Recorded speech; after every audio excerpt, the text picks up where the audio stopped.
நீங்க கடன் வாங்காத ஒரு ஆசீர்வாதமான வாழ்க்கை வாழணும். நீங்க மற்றவங்களுக்கு கடன் கொடுக்கிற மாதிரியான ஆசீர்வாதம் அதெல்லாம் நடக்குமாங்க?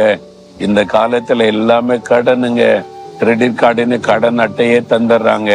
போன் பண்ணி கேக்குறாங்க கடன் வாங்கி கொள்ளுங்கன்னு சொல்லி. இந்த சோதனையை நீங்க ஜெயிக்கணும். அதுபடி கடன் இல்லாமல் வாழ முடியும் அப்படின்னா அதுதான் ஆண்டவருடைய வாக்கு தத்தம். நீங்க முதலாவது ஆண்டவருடைய வாக்கு தத்தத்தை விசுவாசித்து நான் கடன் வாங்காத ஆசீர்வாதமான வாழ்க்கை வாழ முடியும், ஆண்டவர் என்னை ஆசீர்வதிக்க முடியும்னு முதல்ல விசுவாசிங்க. ரெண்டாவது, அப்படிப்பட்ட ஒரு வாழ்க்கைக்குள்ள அர்ப்பணித்துக் கொள்ளணும். கடன் வாங்க மாட்டேன். கடன் வாங்காம எப்படி வாழ்றது? உங்களுடைய தேவை வந்துட்டு, ஒரு நெருக்க வந்துட்டு என்ன செய்யறது? ஆண்டவர் உதவி செய்வார். எனக்கு ஒத்தாசை ஒரு பர்வதங்களுக்கு நேராய் கண்களை ஏறெடுப்பேன் அப்படின்னு ஆண்டவரை நோக்கி பார்க்கணும். அவர் உதவி செய்வார்.